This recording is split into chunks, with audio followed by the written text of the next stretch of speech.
MGM where beauty for women meant so much. I mean, did you ever look at the female stars and the things that would happen as certain people would arrive with chauffeurs in a kind of pecking order and wonder about the ones that were more self-preoccupied and whether that was precarious for them? No, I don't think the women there were preoccupied with beauty, but you did have to have a certain look and a certain beauty at MGM, which I have to say I think some of it's lacking today, because I think that's what the fans and people like to look at, role models. You know, I'm tired of seeing how maybe I look going to the market every day, or having to scrub the floors or do the house. I like that role model of seeing that woman looking so beautiful and in the beautiful clothes, and I think we're missing a little bit of that today. But you know that the hair combed and the hair perfect. I'm talking about like the standard, like Joan Crawford thing, where she got to the point where she never went anywhere without this makeup, and she became so preoccupied with getting older. And then of course we know like Lana Turner, they would create those older woman roles for her as she got older. It must have been tremendous pressure to try to keep on, especially with all those close-ups. And were you ever aware of that? No, and I wasn't aware of it among the women either. I think they did it for because they felt that that's what the public wanted, that's what they should be. But then when they were home, they were themselves. I don't think they themselves were preoccupied. I think the studio was preoccupied with a certain look. And they had to do that look as long as they were working with the studios. And I think the studio in a way was right, but... Stay on that for a minute. So in other words, in real life, as you would know them in Hollywood, after hours, they were not like their film. No, but yet I love to see, now I'm good friends with Ann Miller. And Ann looks as beautiful today, and she fixes up when she goes out, and she looks like the movie actress. And I love to see that. Because when I see her, I want to see her like that. I don't want to see somebody going out with their hair stringy in the evening. I like a little bit of glamour. That's why I love to see things about Princess Diana. To me, I think she's so elegant and looks so beautiful. And I love to see that. And I like to say, oh, gee, I'd love to wear my necklace like that, or I'd love to wear my outfit like that. And I think that's why she has become such a role model, because we don't have them anymore. And we don't have as much in the actresses anymore. So now Diana has become what the MGM star used to be. See, this is very interesting because you know how much... And I myself love to see that, so... You know how much is always written about all these poor women, what they had to do, and the way they were treated at the studios. So you're giving me a completely different... I think they enjoyed dressing up like that.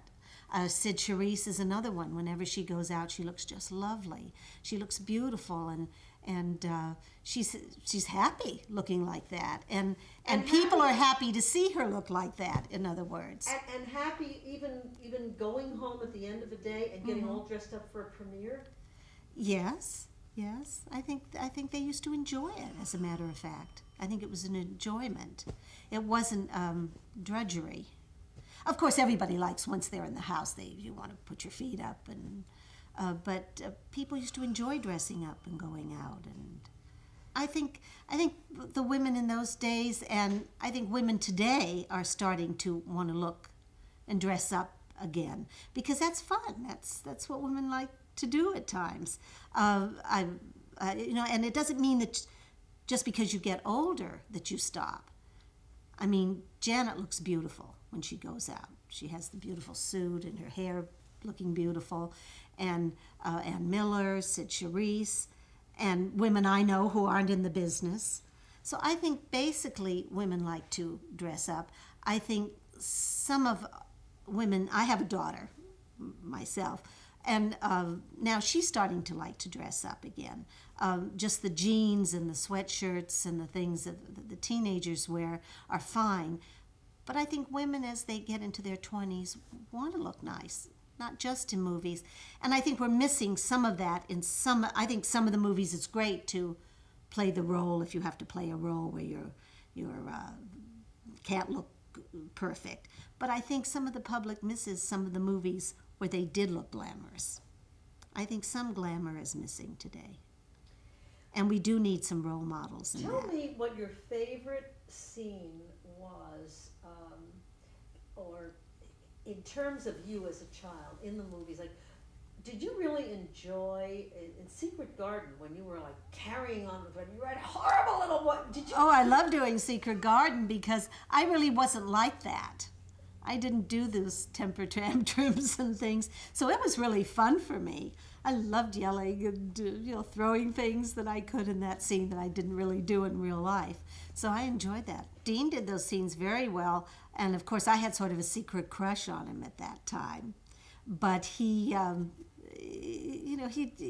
wasn't that interested in me as, I thought he was cute, but he wanted to get out and play baseball, and he just wanted to get the scene over with and go out and do all the things that little boys like to do, playing baseball and football and Miss things like Burns that. said that you used to throw the older actresses off because you never missed.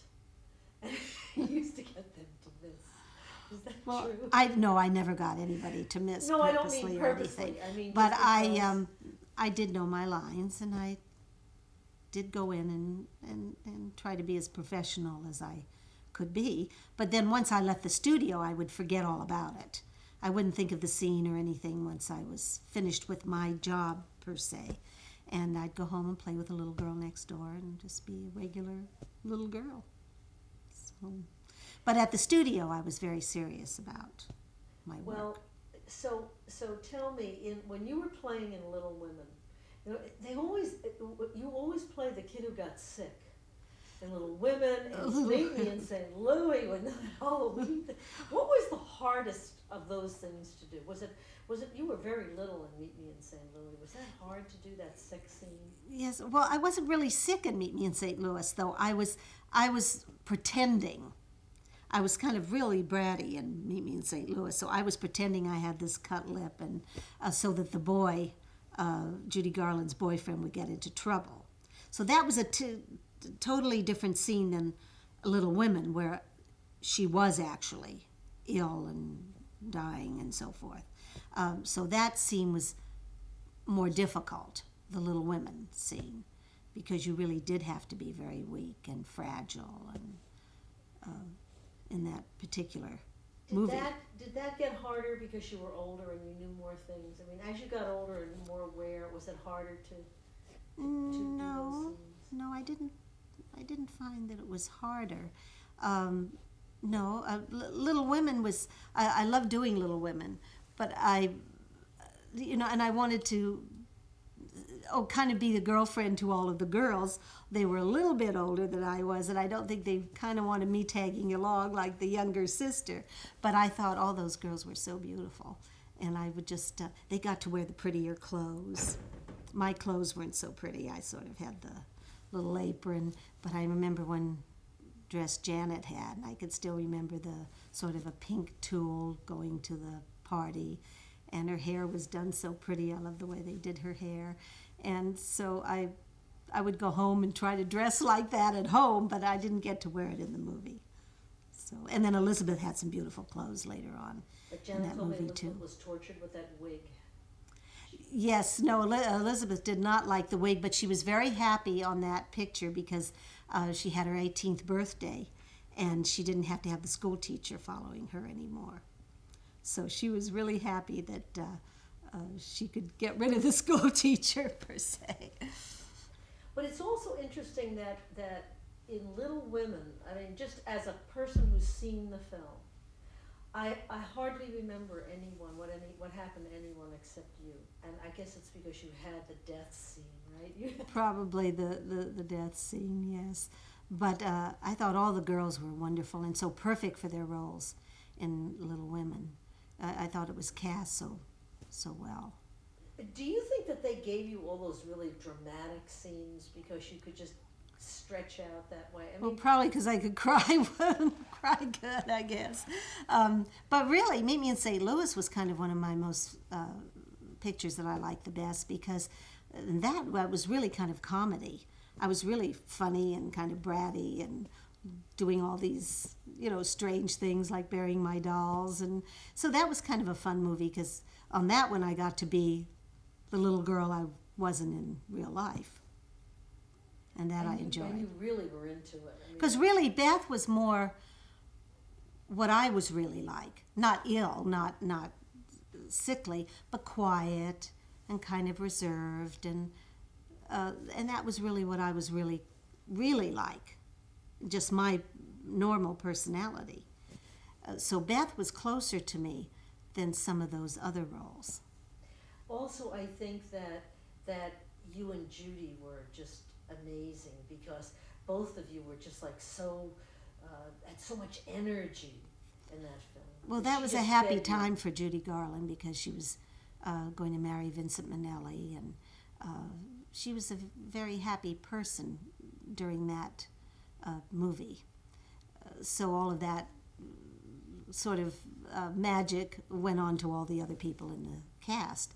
And you had to have a family, a close family, and a close family relationship in real life in order to have it come across in that movie. If we didn't get along, it wouldn't have been Meet Me in St. Louis. Do you remember feeling when you saw Judy as she got less happy, that did you understand as a child like what that was all about? No, because I saw her, my experience with Judy was more when she was in her happy times. Then I did meet her, up with her again later, but she was always so sweet. No matter what a bad time she was going through, she always had time to say hello. How are you? She didn't forget or go past you if you happened to be at a premiere or something. And she would always stop and say, hello, Margaret, how are you? Because, Howard Koch, who was the head of Paramount now and who was an AD at MGM in those years, he made a very interesting remark to me. He said it seemed as though the more beautiful they were, the worse men they picked. And he talked about Judy and how he was a young guy there and how she couldn't continue with Annie Get Your Gun, that they had to wrap the whole thing down and bring in Betty Hutton. And it was very interesting because he's up in his 80s now, and he's like, I never could figure that out. Well, that can happen because I think sometimes when you're that, beautiful, and you're beautiful, I think sometimes it scares men off. They think that you don't want to say hello to them and so forth. I've talked with a lot of girls, models and things, and they don't have a lot of dates. Well, is it also that your circle of friends was very small? Janet talks about it being a very small town here, and that people would often, she'd go to Elizabeth's for a beach party on the weekend after working with her, Well, no, most of my friends after I left the studio were not in film. But when you were at the studio? But when I was at the studio, it was like a whole family. You saw everybody every day. You had lunch in what we called the commissary. So there wouldn't be too much room for dates there. I mean, all you had to choose from. Well, mainly was the people who were, the girls who were in the dating stage.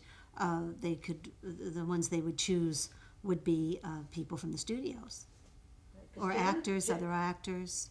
Because Janet said, we worked 6 days a week, so I mean, there's Sunday to try to meet. There wasn't a lot of time to date, even today, with television and actresses, especially in television or in a series. They don't have a lot of time to date. So it is difficult with the hours because people don't realize you have to be at the studio at 5 in the morning. So you have to go home, learn your lines, and go to bed.